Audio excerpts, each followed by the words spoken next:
Donc nous allons voir comment enregistrer la DMZ pour pouvoir accéder à distance à notre vidéosurveillance. Donc on tape l'adresse de sa box ADSL, en l'occurrence ici c'est une Livebox, donc ça sera 192.68.1.1.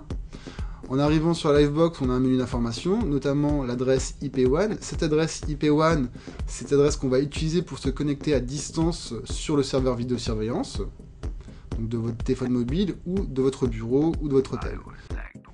Petite précision sur l'IP1, elle doit être fixe, c'est le cas chez Free et chez d'autres opérateurs, ce n'est pas le cas chez Orange, il faut leur demander, c'est une option. Donc allez les appeler pour leur demander d'avoir une IP fixe pour pas qu'elle change tout le temps et que vous ayez à chaque fois à regarder votre IP. Donc le mot de passe par défaut chez Livebox c'est admin. Donc on est connecté.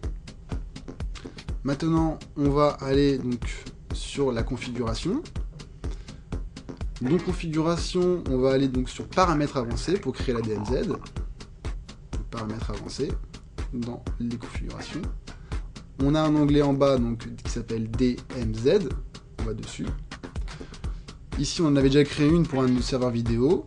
Donc on va la supprimer pour vous montrer comment on crée quand c'est vierge. Donc là Livebox travaille. Donc voilà, il n'y a plus de DMZ de créer. Donc on va même sortir de l'onglet pour montrer comment c'est au début. Voilà, on est sorti. Donc on retourne dans paramètres avancés. DMZ. Donc on sélectionne un équipement. En l'occurrence, on va prendre une adresse IP statique puisqu'on a donné une adresse IP statique à notre serveur. Donc on va sélectionner la règle adresse IP statique. On met donc l'adresse de notre serveur, donc celle que vous lui avez donnée, hein, donc 192.168.1.27 pour nous en l'occurrence.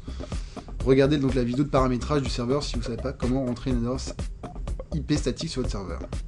C'est la vidéo précédente. Donc on crée la DMZ, une fois qu'on a rentré l'adresse IP. La DMZ est configurée, donc maintenant ça veut dire qu'on a créé une règle qui va laisser passer tous les ports entre le serveur de vidéosurveillance et notre Livebox. Donc voilà, donc la règle est créée, maintenant tout passe entre les deux.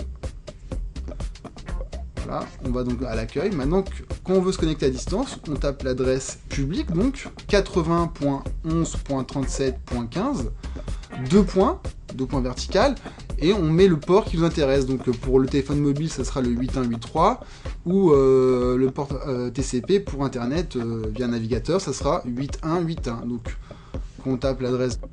Donc cette adresse n'est à taper qu'à l'extérieur de votre domicile, hein, sur votre téléphone mobile en 3G ou d'un lieu extérieur. Hein, voilà. Pour y accéder en local, il suffit de taper l'adresse qu'on a rentrée dans la DMZ tout à l'heure avec les deux points, donc avec le port TCP qu'on a paramétré juste avant dans l'autre vidéo. Voilà pour la DMZ et la configuration distante.